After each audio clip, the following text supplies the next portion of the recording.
إن الحمد لله نحمده ونستعينه ونستغفره ونعوذ بالله من شرور أنفسنا وسيئات أعمالنا من يهده الله فلا مضل له ومن يضلله فلا هادي له أشهد أن لا إله إلا الله وحده لا شريك له وأشهد أن محمدا عبده ورسوله صلى الله عليه وعلى آله وأصحابه ومن تبعهم بإحسان إلى يوم القيامة.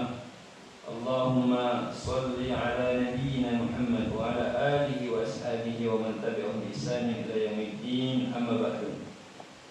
Bapak-bapak, ibu-ibu yang saudara-saudari yang semoga kita semua mendapatkan rahmat dan juga petunjuk keistiqomahan di dalam mengamalkan ajaran Islam.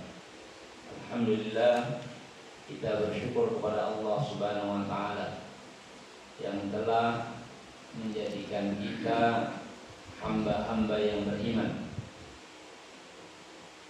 Sekiranya Allah tidak berikan nikmat hidayah, mungkin kita saat ini tidak ada di tempat ini, di masjid ini. Kita tidak akan beribadah kepada Allah dikarenakan Allah tidak memberikan petunjuknya kepada kita. Maka alhamdulillah, dengan petunjuk Allah kita menjadi orang yang beriman, menjadi orang yang meyakini bahwa tidak ada yang berhak diibadahi kecuali Allah. Dan kita pun meyakini bahwa dunia ini adalah ujian untuk kita menjadi apakah kita hamba yang bersyukur atau kebalikannya hamba yang kufur. Dan bahkan kita menyadari bahwa tidaklah kita diciptakan di dunia ini kecuali karena Allah memerintahkan kita untuk ibadah. Maka ketika kita menjadi seorang muslim, kita menyadari bahwa hidup ini adalah untuk mengabdi kepada Allah. Maka segala yang terasa berat oleh hawa nafsu, oleh badan, capek, lelah, menjadi sesuatu yang ringan atau sesuatu yang kita kejar ketika kita menyadari bahwa hidup ini adalah untuk ibadah. Allah Subhanahu wa taala berfirman, surat Al-Dzariyat ayat 56, "Wa ma khalaqtul jinna wal insa illa liya'budun." Tidaklah aku ciptakan jin dan manusia kecuali untuk beribadah kepadaku. Berarti hidup ini untuk ibadah. Kita hidup untuk ibadah. Maka ibadah yang Allah perintahkan kepada kita itu adalah ibadah yang telah dicontohkan oleh Rasulullah SAW. Makanya ada dalam satu hadis Nabi SAW, "Shallu kama ra'aitumuni usolli." Salatlah sebagaimana kalian melihat aku salat. Nah, maka kita disuruh sholat sebagaimana beliau sholat. Kita tidak melihat beliau sallallahu alaihi wasallam, tetapi para sahabatnya yang melihat beliau. Kemudian para sahabat ini menyampaikan kepada orang-orang sesama mereka atau para sahabat juga, kemudian para tabi'in, orang yang hidup setelah mereka, kemudian para tabi'in menyampaikan lagi kepada orang-orang yang hidup setelah mereka, sampai akhirnya ulama-ulama atau manusia-manusia yang Allah pilih untuk menghimpun khabar-khabar, hadis-hadis dari Nabi tersebut. Akhirnya mereka menuliskan kitab hadis yang kita kenal hadis Sahih Bukhari, Sahih Muslim, ya. Imam Ahmad, Imam Malik dalam kitab Al-Muwatta'nya, atau Imam Syafi'i juga menulis kitab fikih yang berlandaskan hadis, dan juga imam-imam hadis lainnya, sampai akhirnya hadis itu kepada didengar oleh kita yang jauh dari kota Mekah, ya, dari kota Mekah dan Madinah. Maka ini harus kita syukuri bahwa Allah menjaga agama ini sehingga agama Islam ini tetap diamalkan sesuai dengan apa yang Allah perintahkan. Al-Quran tetap terjaga, baik bacaannya maupun pengamalannya. Allah berfirman dalam Al-Quran, wa aqimus sholata lidzikri, dirikanlah sholat untuk mengingatku. Ada nggak orang yang sholat hari ini? Alhamdulillah, kita juga sholat. Berarti Allah menjaga Al-Quran ini bukan hanya bacaannya, tetapi juga isinya. Maka kita bersyukur, semoga kita termasuk orang-orang yang Allah jaga tersebut. Allah jaga di dalam menjaga syariat. Maka alhamdulillah di tempat yang baik ini, di Masjid Ar-Rasyid, ya, di Natal, ada pengajian yang membahas tentang kumpulan kitab hadis Bulughul Maram, ya, karangan Imam Ibnu Hajar atau Al-Hafidz Ibnu Hajar Al-Asqalani rahimahullah. Dan alhamdulillah sudah cukup banyak hadis ke-80 yang saya tadi lihat, ya. Maka ini menunjukkan bahwa Allah Subhanahu wa taala memudahkan kita untuk menuntut ilmu. Itu tanda Allah sedang menghendaki kebaikan untuk kita, mencintai kita. Iya. Karena kalau Allah tidak menghendaki kebaikan untuk kita, kita tidak akan peduli dengan ibadah kita, dengan ajaran agama kita. Tetapi ketika Allah menghendaki kebaikan untuk kita, Allah jadikan kita berusaha untuk memahami agama. Sebagaimana disebutkan dalam hadis, man yuridillahu bihi khairan yufaqihu fiddin. Siapa yang Allah kehendaki kebaikan untuknya, maka Allah jadikan dia memahami agama, paham dengan agama. Bagaimana untuk bisa paham? Ya menempuh ilmu. Makanya bukanlah hanya satu hadis, banyak hadis yang menganjurkan kita untuk menuntut ilmu. Tidak dibatasi umurnya. Ini yang hadir ada yang senior, banyak yang junior ada, yang tua ada, yang muda ada, lengkap. Alhamdulillah. Ya. Kenapa? Karena memang menuntut ilmu itu wajib. Nabi SAW bersabda, "Talabul ilmi fardhatun 'ala kulli muslim." Menuntut ilmu itu wajib atas setiap orang Islam. Ya, mau laki-laki, mau perempuan, mau tua, mau muda, wajib dia. Kemudian ketika dia menuntut ilmu, maka Nabi SAW mengabarkan kabar gembira. Man salaka thariqan, siapa yang menempuh jalan, entah itu jalannya jauh, ada yang 2 jam perjalanan, 1 jam setengah perjalanan, ada saya. Ada yang 1 jam, ada yang setengah jam, ada yang 5 menit nyampe, ya. Semuanya merupakan jalan menuju yaltabisu fihi ilma. Menuntut ilmu di jalan tersebut, dia dalam rangka menuntut ilmu. Sahalallahu lahu bihi thariqan ila jannah. Maka Allah akan mudahkan baginya jalan menuju surga. Ya, jadi Allah kabarkan bahwa surga yang berat itu dijadikan mudah untuk orang-orang yang lagi menuntut ilmu. Padahal Nabi SAW bersabda, "Ujibati an-naru bisyahwat." Dikelilingi, diselimuti neraka itu dengan syahwat, dengan sesuatu yang sesuai dengan hawa nafsu. Wa wujibatil jannatu bil maqarib. dan dikelilingi surga itu dengan yang sesuatu yang memberat atau yang berat yang tidak disukai oleh hati. Ya. Enaknya habis maghrib itu ngapain? Makan enak, gitu ya. Sambil ngopi, kemudian ya sambil menikmati hasil dagang hari ini kalau yang dagang, gitu. Udah capek dari pagi sampai sore, ya. Maka surga dikelilingi dengan sesuatu yang tidak disukai. Sudah capek-capek cari uang, suruh bayar itu ya. Suruh infakkan sebagiannya di jalan Allah Subhanahu wa taala. Iya, berat. Tetapi Allah mudahkan bagi penuntut ilmu. Kenapa? Karena Allah mencintai mereka.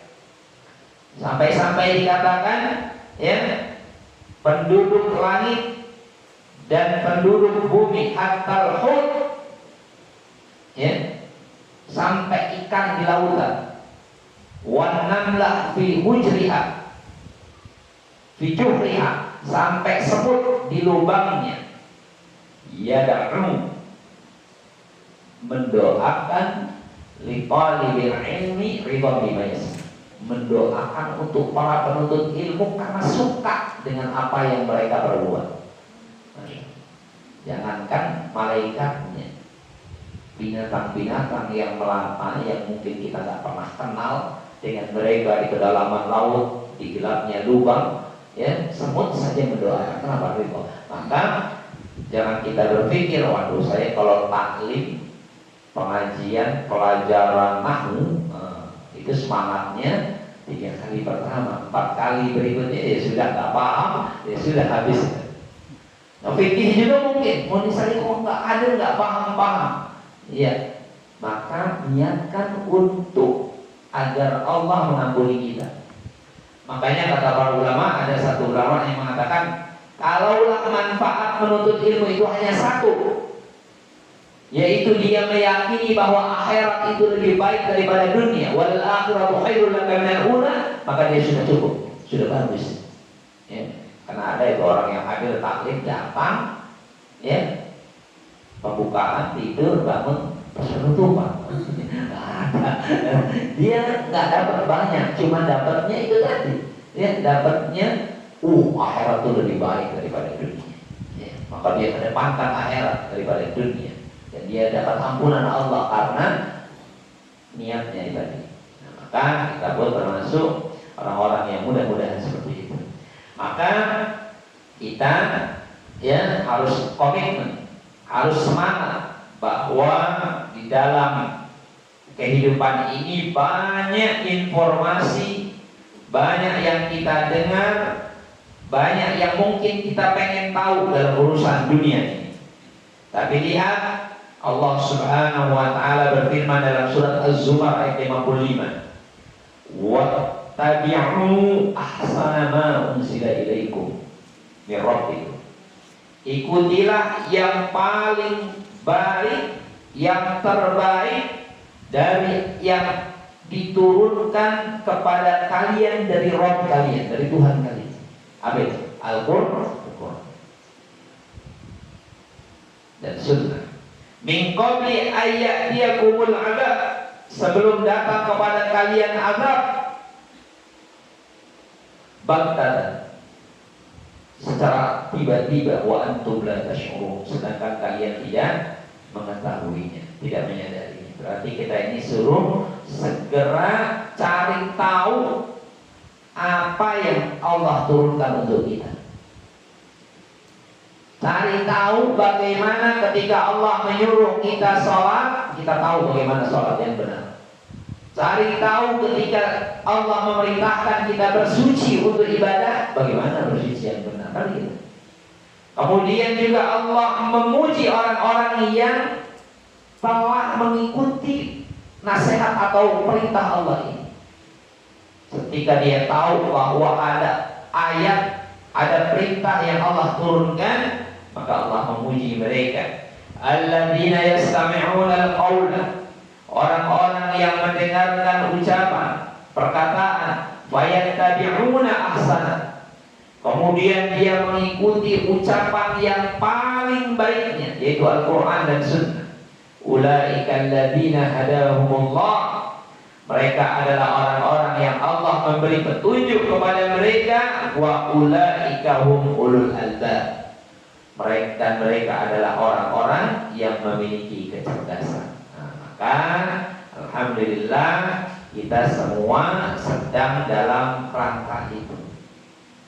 Dalam rangka mendengar ya ayat-ayat Allah atau hadis-hadis Nabi Sallallahu Alaihi Wasallam, agar Allah memberikan petunjuknya kepada kita. Yang nanti kita dengar hadis, kita kerjakan. Yang larangan kita tinggalkan. Dan ini sebagai bentuk praktek kita terhadap firman Allah, salah satunya surat Al-Hasyr ayat 7. Wa ma atakumur rasulu fakhudhuhu. Apa yang datang kepada kalian dari Rasul itu ambil. Mau perintahnya, mau tata caranya, mau amalannya, ya ambil. Wa ma nahakum anhu, dan apa yang beliau larang untuk kalian, fantahu, maka tinggalkanlah. Tadinya nggak tahu kalau ya makan tangan kiri itu nggak boleh. Begitu tahu hadisnya, dia nggak jadi makan tangan kiri. Nah gitu ya. Nah itu namanya mempraktekkan ayat ini. Ya, wattaqullah, dan bertakwalah kepada Allah. Innallaha syadidul iqab. Sesungguhnya Allah itu sangat keras hukumannya.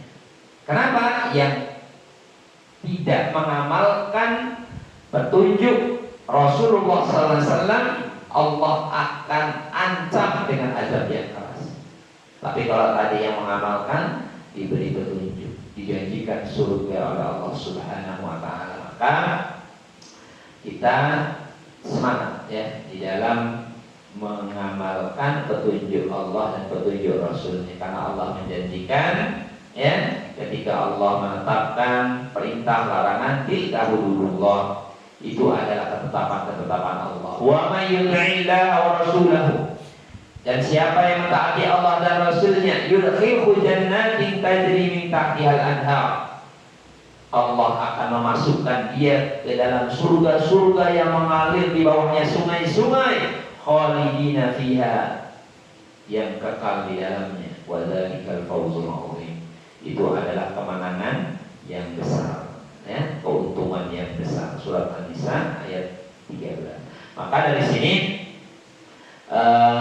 untung itu nggak selalu di dunia, ya. Untung itu nggak selalu di dunia. Karena banyak orang yang hidupnya ibadahnya banyak, tapi dia di dunianya pas-pasan. Kadang makan 3 kali, kadang 2 kali, ya kadang sekali, atau nggak tercapai kemakmuran hidupnya. Tapi di akhirat dia kelak menjadi orang-orang yang akan masuk di surga-surga yang Allah SWT. Karena memang dunia ini tempatnya bersabar. Jangankan yang miskinnya, yang kayanya itu suruh sabar. Iya, yang punya duit naik haji bisa nggak berangkat kalau belum waktunya, belum bisa. Bisa nggak? Ya, nunggu setahun 2 tahun. Ya, seperti itu. Yang punya ya siap menikah, belum ada calonnya, sabar. Ya, walaupun dia ya tampan, cantik, kalau belum ada calonnya gimana? Ya, dunia tempatnya sabar. Dia harus menahan hawa nafsunya. Ya, makanya alhamdulillah dalam menuntut ilmu juga ini harus sabar. Ya, mudah-mudahan ini ada berapa ini? Ya, lumayan banyak, tapi ya jangan berkurang. Ya, jangan berkurang. Ya. Berarti gak sabar. Padahal kalau sabar nanti Allah akan atau malaikat akan menemui orang-orang yang sabar itu di surga kelak. Wal malaikatu yadkhuluna 'alaihim min kulli babin. Malaikat masuk menjumpai penduduk neraka dari seluruh pintu-pintunya, seraya berkata, "Salamun 'alaikum bima sabartum." Selamat atas kesabaran kalian. Fa ni'ma uqbad. Maka inilah kesudahan sebaik-baik tempat kembali. Jadi memang surga itu tempatnya orang-orang sabar, ya, sabar apapun keadaannya. Ya, maka semoga apa yang telah dilaksanakan ya ini sudah bagus, banyak yang sudah dipelajari. Kalau saya belum dapat kitab aslinya, tapi sementara ada yang untuk kita bahas, kitab Bulughul Maram asli saya ada juga, ini cetakan Kuwait, ya. Nomor urutnya beda, tapi intinya sama. Kalau hadis dan bab-babnya sama. Dan saya melanjutkan saja apa yang sudah disampaikan oleh Ustaz Waji Wabidullah Ta'ala. Semoga apa yang sudah disampaikan oleh beliau bisa kita amalkan dan kita melanjutkan apa yang selanjutnya ya dari kitab Bulughul Maram. Dan mungkin beliau juga sudah menyampaikan pembahasan awal ya tentang kitab Bulughul Maram ini, ya tentang dalil-dalil kaitan dengan hukum-hukum ibadah, ya hukum-hukum ibadah. Dan kita yakin kita ini seluruhnya tidak lepas dari ibadah, Pak. Ya, tidak lepas dari ibadah. Kita dari lahir sudah dibiasakan ibadah oleh orang tua kita. Ya, contoh sudah dari kecil kita sudah mempraktekkan sunnah Nabi Sallallahu Alaihi Wasallam. Contoh orang baru lahir, ya disyariatkan dalam waktu 7 hari sudah diberi nama, diperintah oleh Nabi suruh kasih namanya yang terbaik. Makanya ya nggak ada orang yang kasih nama Fir'aun, ada nggak ada. Berarti sudah mempraktekkan hadis Nabi. Sebaik-baik nama adalah nama ya yang diperhambakan untuk Allah, Abdullah ya, atau yang mengandung semangat ibadah, Haris yang bersemangat ya. Dan nama itu doa. Dan sudah dipraktekkan, disunahkan akikah. Sudah ada hadis tentang akikah yang laki 2, perempuan 1, bayi perempuan. Sudah dipraktekkan sunnah sejak kecil kita. Kemudian begitu sudah agak besar, bahkan belum umur 7 tahun kita suruh sholat nggak dulu orang tua. Disuruh sholat. Nabi juga nyuruh memerintahkan orang tua kita itu nggak mungkin nyuruh kita sholat sampai mukul kita, kecuali karena mereka pernah dengar dari orang tuanya atau dari guru-gurunya bahwa memang anak kecil juga disuruh sholat. Padahal mereka belum balik, umur saja belum 7 tahun tapi sudah disuruh. Ya, apalagi sudah umur 7 tahun sudah SD. Muru auladakum bis shalah wa hum sab'un muslimin. Suruh mereka sholat anak-anak kalian ini. Umurnya masih 7 tahun suruh, walaupun masih 7 tahun. Ya. Wadribuhum wa hum asru sinin, dan pukul jika mereka nggak sholat ketika umurnya 10 tahun. Belum balik, tapi sudah suruh sholat. Dari mana kita dulu di orang tua kita mempraktekkan kita seperti itu? Karena mereka juga mendengar dari gurunya. Gurunya mendengar dari gurunya, dan mungkin ini ada diambil dari hadis, pasti diambil dari hadis Nabi SAW. Jadi kita sudah terbiasa sebenarnya dari kecil mengamalkan sunnah Nabi SAW. Ya, begitu sudah balik, ya orang sudah mengenal kalau yang wanita haid diperintahkan untuk bersuci mandi. Laki-lakinya juga disuruh mandi kalau dia mimpi atau dia keluar air mani. Sudah terbiasa kita diperintahkan untuk itu. Begitu dia sudah menjelang umurnya cukup untuk menikah, dia menikah, mengamalkan sunnah Nabi sallallahu alaihi wasallam, nikahu sunnati. Ya, faman raghiba an sunnati falaysa minni. Siapa yang membenci sunnahku maka dia bukan dari umatku. Orang mengamalkan sunnah, nikah. Ya. Ketika dia nikah punya anak, dipraktekkan lagi praktek orang tua terhadap dirinya. Seperti itu. Kemudian dia berbakti kepada kedua orang tuanya, atau dia memuliakan orang tuanya, mengurus anak-anaknya. Ini semua bentuk praktek di dalam mengamalkan agama kita sampai datang kematian kita. Disuruh apa? Disuruh kalau ada yang meninggal, disuruh apa? Memandikannya, mengkafaninya, mensolatkannya, dan menguburkannya. Berarti kita ini dari lahir sampai masuk ke dalam kubur perlu petunjuk dari Nabi Sallallahu Alaihi Wasallam. Maka saya, ya, kalau yang kita sudah terbiasa dari kecil untuk beribadah, kemudian kita tidak amalkan dengan sebaik-baiknya, atau kita campuri dengan sesuatu yang bukan datang dari Islam, rugi kita. Iya, sudah capek-capek hidup, ya, sama kita juga mau masuk ke kubur-kubur kita, kok ibadahnya dirusak dengan sesuatu yang bukan datang dari Nabi Shallallahu Alaihi Wasallam. Kan sebagai bentuk semangat kita untuk mengikuti petunjuk Nabi Shallallahu Alaihi Wasallam, maka kita perdalam atau pelajari agama ini. Ya, nanti akan ada pembahasan dari mulai kemarin sudah dibahas sedikit tentang bab toharoh, ya. Nah, sekarang masih di bab toharoh, dan kalau tadi kita lihat dari sana judulnya itu bab qadaul hajat, bab membuang hajat, buang hajat, ya, menunaikan apa buang hajat. Di bahasa kitanya, buang hajat seperti itu, qadaul hajat. Nah, kita akan bacakan hadisnya, kemudian kita akan sampaikan beberapa penjelasan dari Syekh Abdullah bin Fauzan Hafizahullah Ta'ala. Kita lanjutkan saja. Bab adabu qada'il hajat. Kalau di kitab aslinya itu bab adab buang hajat. An Anas bin Malik radhiyallahu anhu ta'ala anhu qala, dari Anas bin Malik, semoga Allah meridainya, dia berkata, karena Rasulullah Sallallahu Alaihi Wasallam, adalah Rasulullah Sallallahu Alaihi Wasallam, idza dakhala al-khala, jika beliau masuk ke tempat buang air, ya, apapun namanya, tempat buang air, entah itu kamar mandi, entah itu WC, itu namanya khala. Wada'a, beda-beda ya, beliau melepas cincinnya. Betul nggak sih? Beda.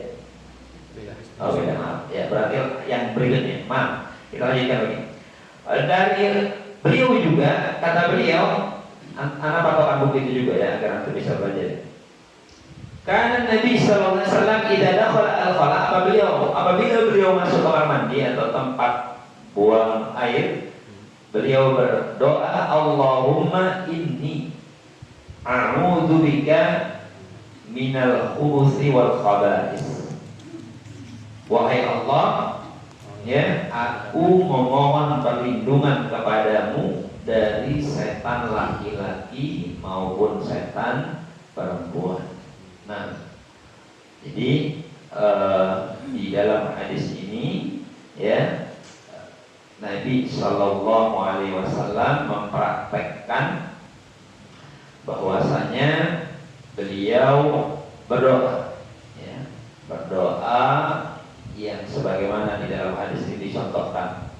Kemudian apa pentingnya kita berdoa sebagaimana yang dicontohkan oleh Nabi Shallallahu Alaihi Wasallam ini? Yang pertama kita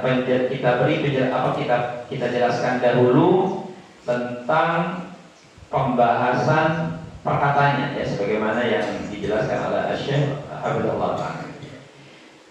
Nah, idza dakhala, apabila beliau masuk, ya, ini menunjukkan ketika seseorang ingin masuk, maka dia disyariatkan berdoa dengan doa ini. Bagaimana kalau umpamanya tempat ini bukan yang sebagaimana kita maksud seperti sekarang, misalnya kalau sekarang ada kamar mandi, kalau dahulu orang zaman dulu itu gimana? Kebun. Apakah berlaku? Iya berlaku, karena waktu itu juga memang nggak ada kamar mandi yang sebagaimana sekarang ini. Ya, maksudnya tempat yang di sana, ya, orang ingin melakukan buang air, nah, maka di sanalah dihukumi al-khala tadi, ya, seperti itu. Nah, kemudian beliau berdoa, Allahumma, wahai Allah, ya. Allahumma ini merupakan doa yang biasa dipakai oleh Nabi SAW di dalam banyak kesempatan. Ya, di Indonesia kan ya Allah, ya bahasa Arabnya Allahumma. Ya, contohnya Nabi SAW biasa berzikir itu Allahumma gfirli wa tub alayya innaka antat tawwabur rahim. Beliau ulang-ulang doa itu di dalam kesempatan beliau. Contohnya beliau juga di dalam ketika masuk masjid, Allahumma ftahli abwaab rahmatik. Dan Allah ini nama yang agung. Makanya kita bisa disyariatkan ya berdoa dengan menyebut nama Allah, ya, dengan menyebut nama Allah. Contoh lagi kalau mau tidur bismika Allahumma amutu ya, menyebut nama Allah. Dan ini menunjukkan bahwa orang-orang beriman ini selalu mengingat Allah Subhanahu wa taala. Nah, kemudian jadi salah satu bentuk zikir itu ketika kita setiap memulai amalan yang disyariatkan di sana berdoa, maka kita berdoa. Itu termasuk zikir. Ini orang-orang cerdas. Yang Allah sebutkan dalam Al-Quran, ya, alladzina yadhkuruna Allaha qiyaman wa qu'udan. Orang yang selalu mengingat Allah dalam kondisi berdiri. Orang yang mengingat Allah dalam kondisi duduk. Alladzina yadhkuruna Allaha qiyaman wa qu'udan wa 'ala junubihim, dan ketika akan berbaring waktu tidur. Jadi setiap kondisinya banyak zikir. Dia mengingat Allah Subhanahu wa taala. Ya. Wa yatafakkaruna ma fi khalqis samawati wal ardh. Dia selalu memikirkan apa yang Allah ciptakan, baik di langit maupun di bumi. Ya, ini mereka orang-orang yang cerdas ya. Jadi Allah ceritakan tentang keutamaan berzikir ini. Nah, kemudian ucapan a'udzu bika. Apa maksudnya a'udzu bika? Maksudnya aku berlindung kepadamu atau aqtasim bika. Aku memohon perlindungan kepadamu. Ya. Ini menunjukkan bahwasanya ini mengandung doa, ya, mengandung doa yang maknanya ya aku berlindung kepada. Jadi doa itu ayat bisa mengharap kebaikan atau meminta untuk dijauhkan dari keburukan. Itu namanya doa. Ya. Makanya doa itu terbagi dua. Ada yang tahu? Doa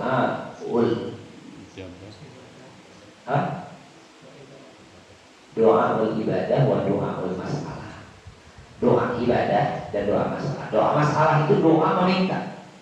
Ya. Wa idza sa'alaka ibadi anni fa inni qarib ujibu da'watad da'i idza. Ya. Atau Allah berfirman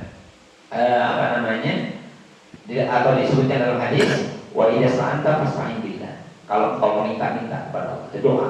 Ya, minta agar kita dapat kebaikan, minta agar dihindarkan dari keburukan. Itu doa masalah. Atau doa ibadah. Doa yang kedua doa ibadah. Doa ibadah itu maksudnya kita berharap mendapat kebaikan dan terhindar dari keburukan dengan melakukan ibadah. Kenapa antum sholat tadi? Agar Allah memberi pahala dan menghindarkan kita atau tidak mengazab kita. Kan gitu? Itu namanya doa ibadah. Kenapa kita ibadah menuntut ilmu? Agar Allah mencintai, mengampuni kita, merahmati kita dan tidak mengazab kita karena menjadi orang bodoh. Nah itu ya, itu maksudnya ya doa ibadah. Jadi ibadah yang maknanya adalah mengharap kebaikan dan berhindar dari keburukan. Nah, kemudian minal hubusi. Hubus itu apa maksudnya? Disebutkan di terjemahnya itu adalah setan dari kalangan laki-laki. Ukron syayati kata beliau Allah, yaitu setan dari kalangan laki-laki. Ya, ini menunjukkan bahwasanya ya setan juga ya ada jenis kelamin laki-laki maupun ada jenis kelamin perempuan. Ya, maka dari itu ya kita berlindung agar jangan sampai ketika kita masuk digoda, ya diganggu, ya atau diberi dijahati oleh setan, baik laki-laki maupun perempuan. Ya, ini menunjukkan bahwa ya kita ini punya musuh yang nyata, ya yaitu iblis, baik dengan mengganggu kita secara was-was ataupun secara fisik bisa juga, ya secara fisik. Nah, kemudian yang selanjutnya, yang ketiga, faidah dari hadis ini, ya, hadis ini menunjukkan al-hadis dalilun ala masyru'iyyati du'a inda dukhulil makani al-ma'ad bi qada'i al-hajah di hadzal du'a. Kata beliau, hadis ini menunjukkan bahwa disyariatkannya berdoa ketika masuk tempat untuk buang hajat. Ya. Maka menunjukkan pentingnya kita berdoa dan tidak melupakan doa ini. Ya.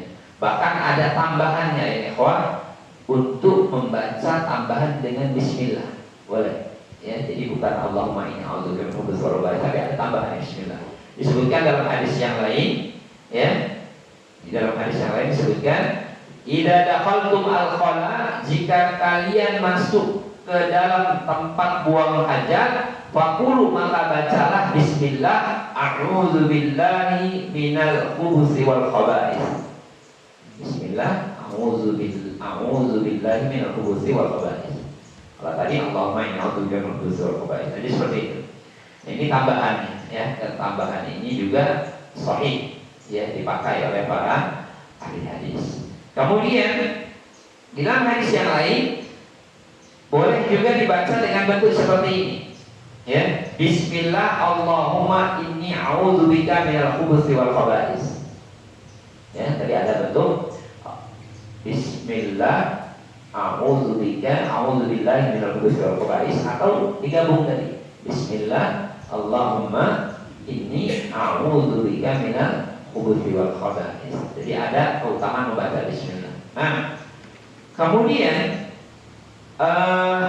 di apa alasannya? Perhatikan, ada alasannya. Disebutkan dalam hadis lainnya, sitru ma baina a'yunil jin wa awrati bani Adam, pembatas penghalang yang menghalangi pandangan jin dan dari melihat auratnya Bani Adam, manusia. Idza dakhala ahaduhum al-khala, jika kalian masuk, salah seorang kalian masuk kamar mandi atau tempat buang hajat, an yaqula bismillah, untuk mengucapkan adalah baca bismillah. Jadi tasmiyahnya ini sunnahnya dibaca juga ya ikhwan. Agar apa?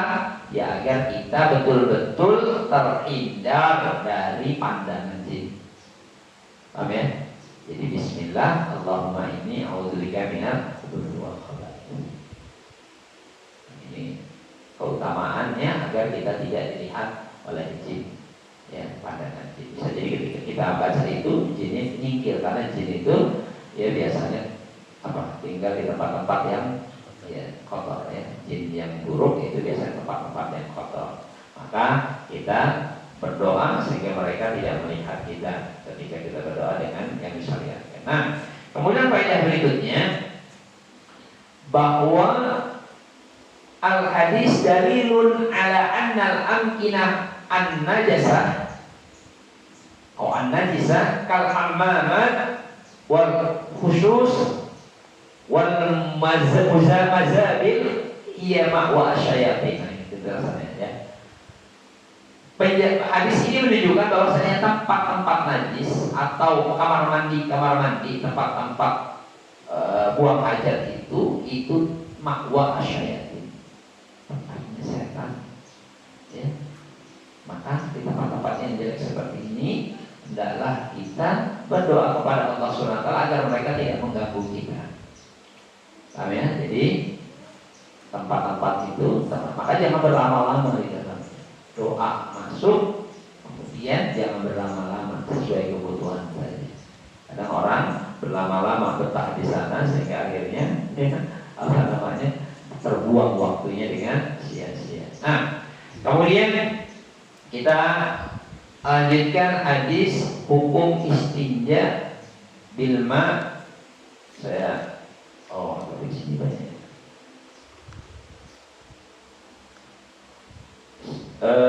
Masih ada hadis lainnya. Coba dibacakan hadis lainnya, saya agak tahu Pak.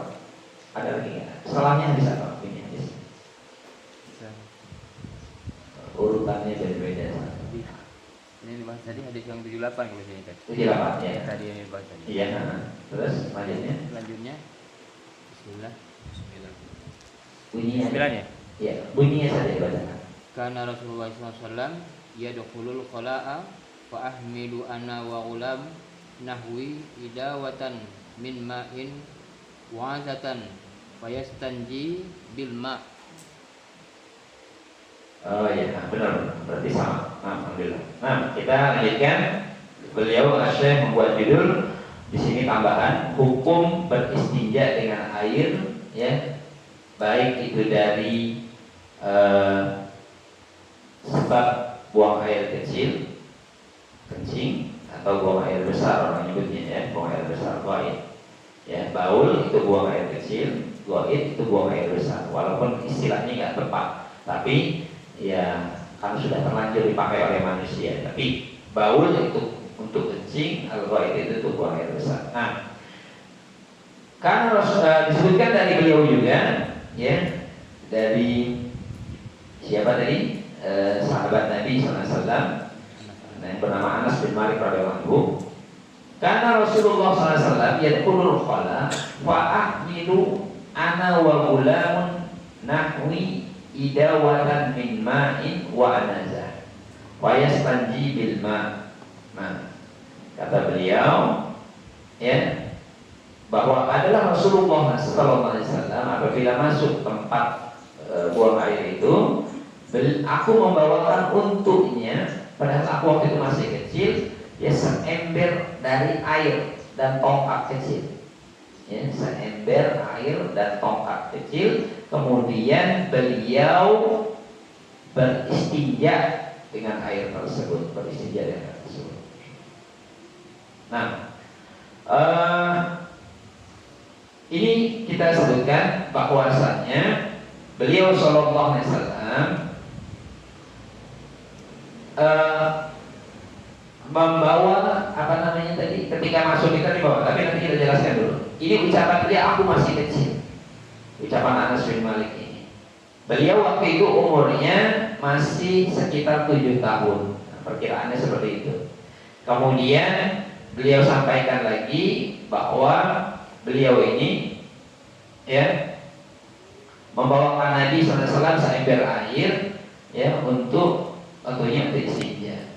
Dan anazah tadi itu adalah tongkat kecil, ya, untuk tumpuan saja. Kemudian beliau istinja dengan air tersebut. Nah, kemudian apa faedah dari hadis ini? Bahwa dibolehkan untuk, atau ya, dibolehkan atau disyariatkan untuk istinja dengan air, ya, tidak dicampur atau tidak dimulai dengan batu. Artinya air saja sudah cukup untuk istinja atau membersihkan tempat keluarnya kotoran. Nah, kemudian faedah berikutnya bahwasanya hadis ini, ya, menunjukkan disyariatkannya orang Islam itu untuk bersuci setiap buang air, ya.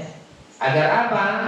Agar dia bebas dari najis, ya, dan ketika dia bebas dari najis, dia akan terhindar dari berbagai macam keburukan.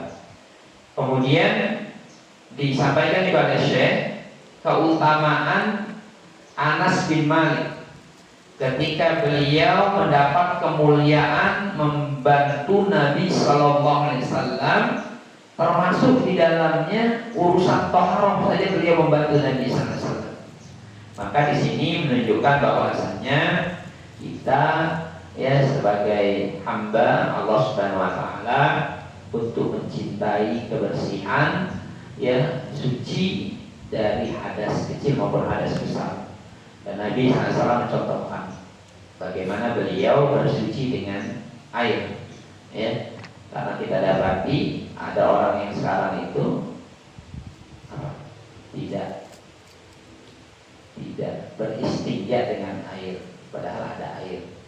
Atau ada juga yang tidak beristinja sama sekali di pinggir jalan misalnya, padahal tidak. Makanya kata Nabi SAW itu, banyak penduduk kubur itu disiksa karena 2 hal, ya. Yang pertama, la yastanjihu an baulih, dia tidak bersih dari kencingnya. Entah enggak istinja, enggak membersihkannya, atau membersihkannya enggak bersih. Nah, gitu. Formalitas tapi enggak bersih. Ya.